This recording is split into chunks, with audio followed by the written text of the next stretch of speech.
ન્યૂજર્સીના governor Mickey શેરિલે એક નવા કાયદાને મંજૂરી આપતા કોઈપણ on duty law enforcement officer હવે માસ્ક પહેરીને પોતાનો ચહેરો નહીં ઢાંકી શકે.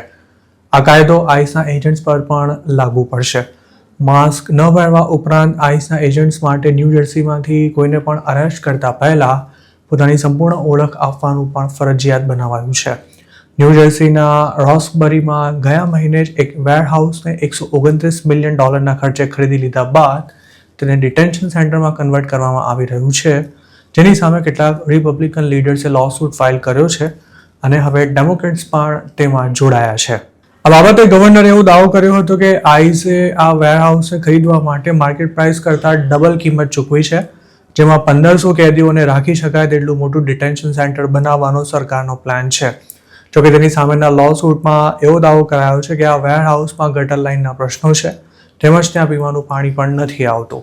તો બીજી તરફ આઈસના એજન્ટ્સ માસ્ક નહીં પહેરી શકે તેવા ન્યૂજર્સીના કાયદા અંગે ફેડરલ ગવર્મેન્ટે એવી પ્રતિક્રિયા આપી છે કે તેના ઓફિસર્સને આ કાયદાથી કશો જ ફરક નથી પડવાનો અને તેને ફેડરલ કોર્ટમાં ચેલેન્જ પણ કરવામાં આવશે.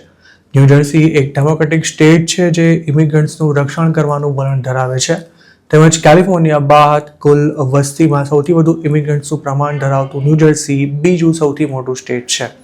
આ પહેલા કેલિફોર્નિયાએ પણ આવો કાયદો બનાવવાનો પ્રયાસ કર્યો હતો, પણ કોર્ટમાં તેનો છેદ ઉડી ગયો હતો.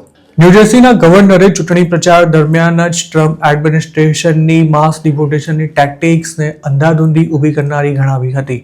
ન્યૂજર્સીમાં ઇલીગલ ઇમિગ્રન્ટ્સની ધરપકડોનું પ્રમાણ વધી રહ્યું છે, જ્યારે અમેરિકામાં ટ્રમ્પની ડિપોર્ટેશન પોલિસી સામે વિરોધ વધી રહ્યો છે.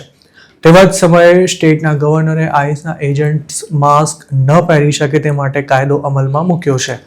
ન્યૂયોર્કમાં આ બિલ પર સહી કરતા ગવર્નર શેરિલે જણાવ્યું હતું કે અમેરિકા જેવા દેશમાં ફેડરલ એજન્ટ્સ પોતાના મોઢા છુપાવીને કામ કરે તે વાત માન્યામાં ન આવે તેવી છે અને ન્યૂજર્સી તેને ક્યારે પણ નહીં ચલાવી લે. વોશિંગ્ટન સ્ટેટ દ્વારા પણ ગયા સપ્તાહે જ આવો કાયદો અમલમાં મૂકવામાં આવ્યો હતો.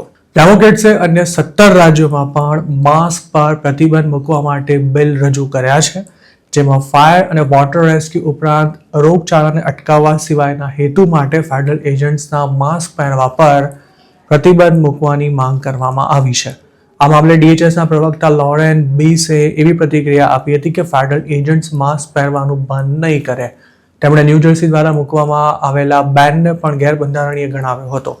DHSનું એવું પણ કહેવું છે કે ફેડરલ લો અનુસાર આઈસના એજન્ટ્સે તેમની ઓફિશિયલ ડ્યુટી કરતા કોઈ પણ સ્ટેટ રોકી ન શકે અને ન્યૂજર્સીના પોલિટિશિયન્સ એ વાત કદાચ ભૂલી ગયા છે કે સ્ટેટ્સ ફેડરલ લો એન્ફોર્સમેન્ટ કંટ્રોલ નથી કરતા.